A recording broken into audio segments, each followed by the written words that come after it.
2025년 6월 27일인데요. 오늘 금요일입니다. 자, 그런데 이제 28일, 내일 토요일이죠. 토요일부터 주담대가 최대 6억 원 이하로 딱 제한한다. 이런 정부 정책이 나왔습니다. 아무리 봐도 정부에서도 이거에 대한 부담을 느꼈던 것 같아요. 그래서 조선일보를 보니까 강유정 대통령실 대변인이 처음에는 대통령실 대책이 아니다 하다가 뭐 1시간 후인가 부처 현안에 대해서 긴밀히 소통하고 있다 이렇게 얘기했다고 합니다. 그 다음에 또 주말을 끼고 있는 걸 봐서는 좀 더 이거에 대한 충격을 좀 완화하고 다음 주로 넘어가도록 이렇게 발표한 것 같습니다. 근데 뭐 여러분들 뉴스를 보신 분은 아시겠지만 최근에 서울의 집값이 지난주에 0.43% 상승해 가지고 6년 9개월 만에 최고치를 찍고 있다 이런 기사를 계속 나오고 있습니다.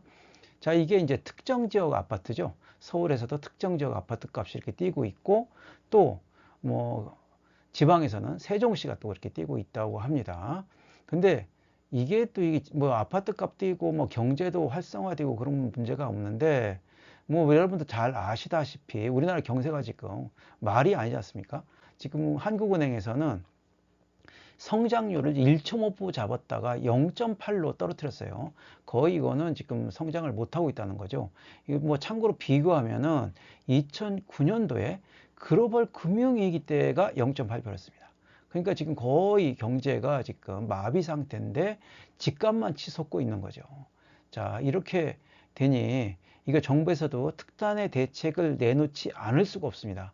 그 다음에 조금 또 이재명 정부에서는 조금 지원금도 국민에게 나눠준다는데 그렇게 돈이 좀 이렇게 풀어주려고 하는데 당연히 이러니까 또 집값이 또 올라가겠죠. 이걸 대책을 그래서 내놓은 것 같습니다.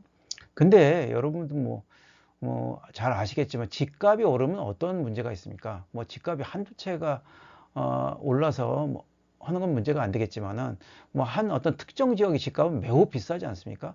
그렇게 돈이 한 곳으로 쫙 몰려 있으니까 어떤 현상이 발생하냐면 예를 들어서 뭐 10억이라는 돈이 한 곳에 몰려 있다고 생각해 보면 어떻습니까? 쓴쓰미가 별로 없죠. 아무리 봐도 10억이라는 돈이 뭐 10곳이나 20곳 뭐 이렇게 분산돼서 풀어져 있어야 돈이 유동성이 생기는데 부동산에 유독 돈이 몰리게 되면은 뭔가 이게 동맥경화가 이제 경제에 우리나라에 일어나게 되는 거죠.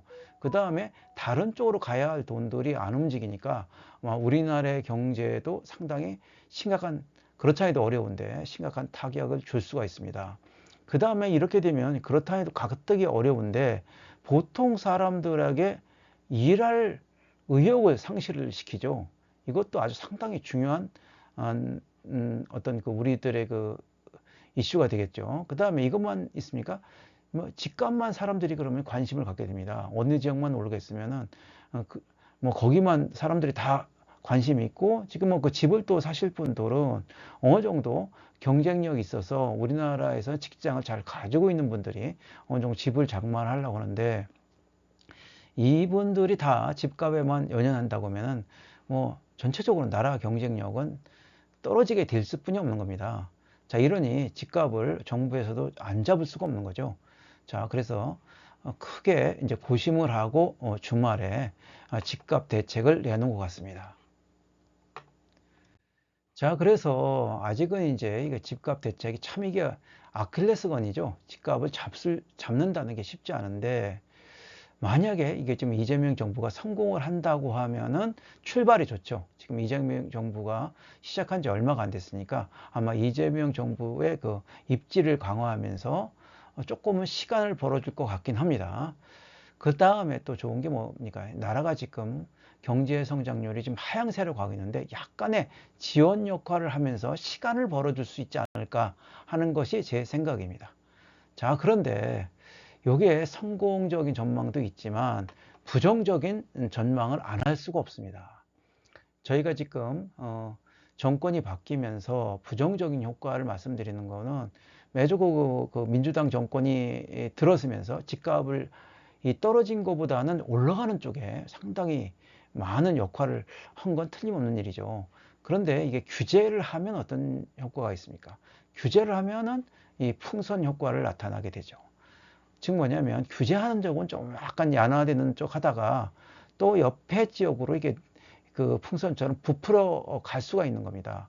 그 다음에 또 이 사고자 하는 지금 열망이 지금 시장에 불이 지펴 있는 상태에서 규제를 하게 되면 더 사고 싶은 욕망이 또 간절해지죠.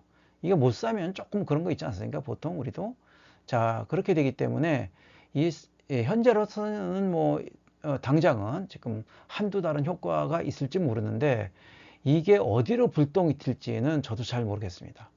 그 다음에 이렇게 되면 이게 이재명 정부의 그 경제 정책에 그 첫 번째 강한 타격을 줄 수 있는 상황이죠. 자, 그렇기 때문에 우리나라의 경제 정책을 피는데 매우 어려운 상황입니다. 또한 이렇게 되면 부익부 빈익빈이 현상이 좀 더 심화될 수가 있는 거죠, 당연히.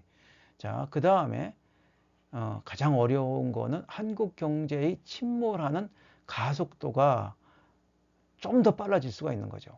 그러면서 이제 이재명 정부의 경제 정책에 발목을 잡는 이런 일이 벌어질 수가 있습니다.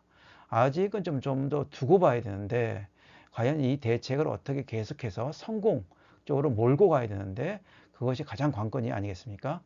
하여튼 오늘의 가장 큰 주제는 그 6억 원 이하로 주담대를 막아놨다 이런 내용이 되겠습니다.